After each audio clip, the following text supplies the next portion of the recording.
lesquels ils vont donc marcher.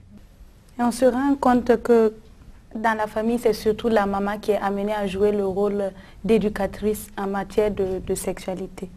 Et qu'est-ce qu'il faut dire? Est-ce qu'il n'y a pas lieu d'avoir un équilibre? Le papa a peut-être aussi quelque chose à dire. Bien sûr que oui. Chacun des deux a quelque chose à dire. Ce n'est pas la mère seulement qui est responsable au niveau de l'éducation. C'est parce que les hommes, souvent, ils sont accaparés par leur activité professionnelle. Et puis, bon, ben, ils sont toujours dehors. Et bon, en quelque sorte, les enfants sont négligés et c'est la mère qui est obligée de faire face à tout cela. Ce n'est pas normal. Et quelles que soient les activités professionnelles que nous exerçons, il faut vous rendre compte que si vous réussissez et que votre famille n'a pas réussi, eh bien, votre réussite ne vous profitera pas du tout.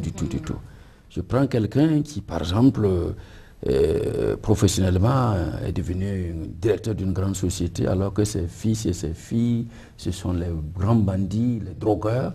Ben, je ne vois pas comment il est heureux. En fait, à quel âge il faut commencer? Est-ce que 15 ans c'est tôt ou bien c'est déjà tard? Moi, je pense que 15 ans c'est tard, pour vous dire toute la vérité. Parce qu'il y a des filles à 15 ans, elles sont devenues des femmes déjà. Donc, si vous commencez là, il y en a qui même vivent le phénomène de la sexualité déjà.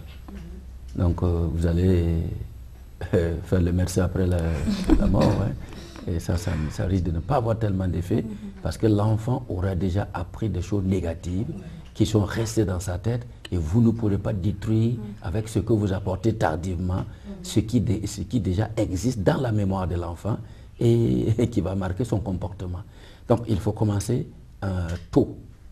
Moi, je dirais que la meilleure phase pour moi, c'est à partir de 4 ans.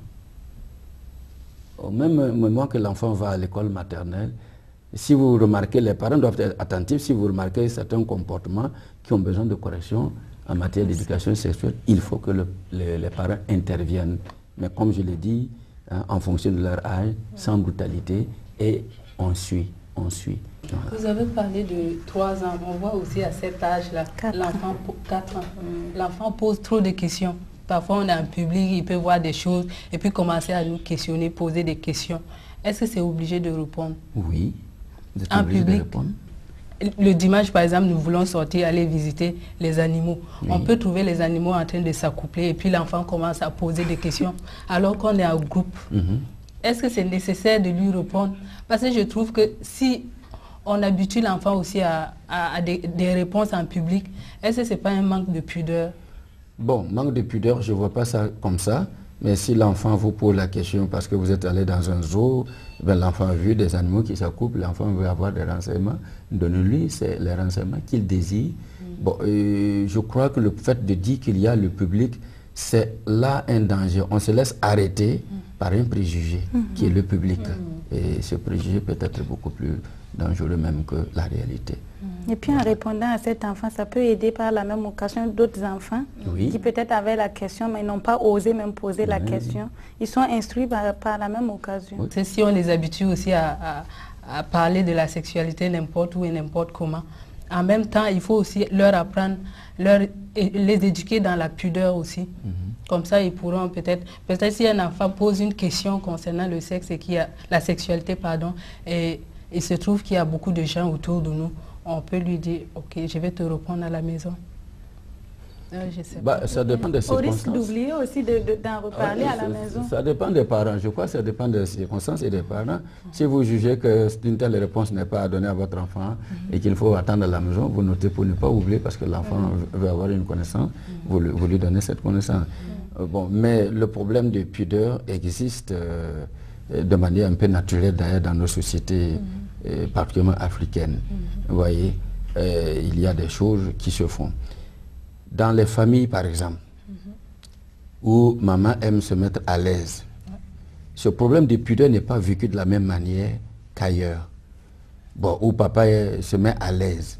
Vous voyez, papa en culotte, par exemple, en tricot, bon, donc il laisse apparaître une partie de son corps, l'enfant n'est pas choqué. Mais quand l'enfant, par exemple, dans un foyer, a toujours vu sa maman en robe, son papa en pantalon, et jamais vu son papa en tricot, jamais vu ceci. Bon, c'est-à-dire, le jour qu'il va retrouver papa en tricot, c'est un scandale pour lui. Le jour qu'il va trouver maman en culotte, c'est un scandale. Je voudrais tout simplement aborder dans un autre sens quand on évoquait la question de l'âge, par rapport à quel âge commencer l'éducation. Je crois que, comme le pasteur Menongo le disait, il faut commencer tôt. Et il faut le faire d'abord très tôt, de manière informelle. Pas forcément une éducation systématique, mais de manière informelle. Donc à travers les questions des enfants, comme on l'avait dit. Et là, même à 2-3 ans, l'enfant pose des questions. Et il faut jamais, en tant que parent, donner à l'enfant l'impression qu'on n'est pas intéressé à sa question. Et de deux, il ne faut pas lui donner une mauvaise information. Parce que l'enfant va chercher à compléter son information dehors.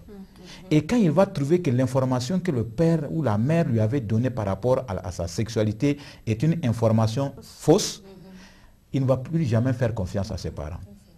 Et donc ça pose donc un climat malsain entre l'enfant et ses parents. Et de telle sorte que demain, tout ce que vous lui dites, il ne vous prendra pas au sérieux et il cherchera ces informations dehors. Et nous savons les conséquences des informations de dehors. C'est désastreux. Donc, tôt, de manière informelle, et effectivement, quand les enfants arrivent vers la préadolescence, il faut commencer à accompagner avec un enseignement systématique.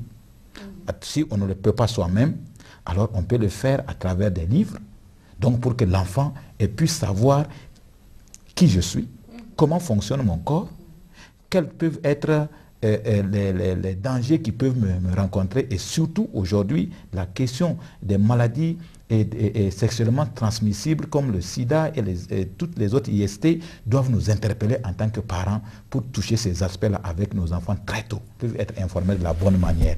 Autrement, on va tomber dans le piège de cette femme-là qui a dit qu'elle donne des préservatifs comme cadeau d'anniversaire à ses enfants. Ça montre qu'elle a déjà échoué. Et donc, comme M. Lompo vient de le dire, on peut aussi éduquer nos enfants sexuellement au travers des livres. Au lieu de leur donner des préservatifs à Noël ou comme cadeau d'anniversaire, on pourra leur donner par exemple des livres. On a ce livre-là qui est très bon, bientôt 12 ans. On peut déjà lui donner quand il s'approche de 12 ans, peut-être à Noël ou bien à son anniversaire. Et là, il va apprendre déjà à connaître son corps, etc. etc. Et il y a également celui-là entre 12 et 17 ans, des tuyaux pour les adolescents. C'est des bons cadeaux au lieu de donner des préservatifs. Ça peut leur être vraiment très, très utile. Parce que là, si vous ne pouvez pas leur parler clairement, directement, bon, ça peut être une introduction. Et puis après, maintenant, on peut en discuter. Nous saisissons les occasions des questionnements des enfants pour leur répondre de manière objective. Notre deuxième fille, quand son frère est arrivé, il a trouvé que bon, son sexe n'était pas le même que le sien. Et donc un jour, elle a fini par poser la question et elle a demandé, mais papa, pourquoi le sexe de Miché est comme ça? J'ai dit, mais Miché est un garçon et toi tu es une fille. Et voilà pourquoi vos sexes sont différents. Et donc automatiquement, elle a conclu, elle a dit, ah bon, donc papa est aussi comme ça. J'ai dit oui, papa est comme ça parce que papa est un garçon. Quand j'ai eu mon deuxième enfant, quand je suis rentrée de la maternité, son sexe était différent de la grande. Et chaque fois que je changeais l'enfant, la grande, elle me pose des questions. Maman, ça c'est quoi ça? Pourquoi c'est comme ça? Et puis c'était très noir. Elle me posait la question, pourquoi c'est comme ça? Et puis j'étais obligée maintenant de lui expliquer parce qu'il est garçon. Et elle a vite compris. Vraiment, ça m'a étonnée. Je pense que ça a pris à peine 6 mois. Elle s'est habituée à son petit frère. Et elle l'appelle mon petit frère. Mon petit frère, elle a compris que lui, il est différent d'elle. Et ça m'aide. Et puis ma prière aussi maintenant est que vraiment je sois une bonne mère. Personnellement, quand j'étais enfant, mon père ne m'a jamais parlé de sexe. Ma mère non plus ne m'en a jamais parlé. Mais il y avait une morale sociale quand même qui était très éducatrice en ce moment. Par exemple, nous entendions par exemple nos mamans répéter à nos sœurs, ne me fais pas honte. Ça veut dire qu'elle doit se comporter de manière à ne jamais faire honte à sa maman et à toute la famille. Et puis, du fait qu'on répétait ça, non seulement ça tombait dans les oreilles des filles, mais des garçons aussi. Permettez-moi de vous dire que moi, je n'ai pas eu de problème avec mes enfants. Parce que depuis que nous avons eu notre premier enfant, jusqu'au dernier, nous en avons eu 5, chaque jour, et mes enfants sont témoins, nous avons un moment, très tôt le matin, où nous partageons la parole de Dieu ensemble, nous prions ensemble, et à l'occasion, je dis aux enfants, s'ils ont quelque chose, ben, c'est le moment de demander. Et puis bon, ben, voilà, c'était le cadre de discussions familiales, et donc de communion aussi, entre nous et nos enfants, les enfants et nous. Et cela s'est passé pour chacun de nos 5 enfants jusqu'au jour où chacun se marie. C'est comme ça. Alors nous n'avons pas connu vraiment de problème à ce niveau. J'aimerais savoir comment est-ce que vous arrivez à intégrer à vos enfants, leur parler des valeurs bibliques telles la virginité, la chasteté et tout ça. Comment vous vous y êtes pris? La Bible est assez vaste. Et en parcourant la Bible, on tombe toujours sur quelque chose qui intéresse. Et je profite chaque fois qu'il y a une occasion qui est donnée de parler. Souvent, j'exagère, c'est-à-dire je prends beaucoup plus de temps sur ce point parce que je veux donner quelque chose aux enfants.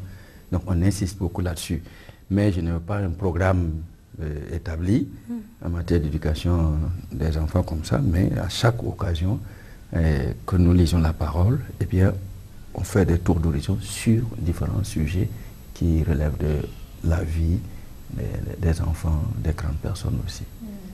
Quand une fille reste vierge jusqu'à un certain âge, et les autres pensent qu'il y a quelque chose qui ne va pas chez elle, on se moque d'elle à la limite quand on sait. Et si bien que c'est devenu même comme si c'est normal pour les jeunes d'avoir des relations sexuelles avant le mariage. Parce que cette notion de péché n'est même pas comprise. Pour eux, il ne s'agit pas d'un péché, il s'agit de se faire plaisir et puis ils ne voient pas de mal à cela. Et il y en a même qui disent que quand vous êtes fiancé déjà ou quand tu as une amie, si c'est fixe, il n'y a pas de problème puisque c'est une seule.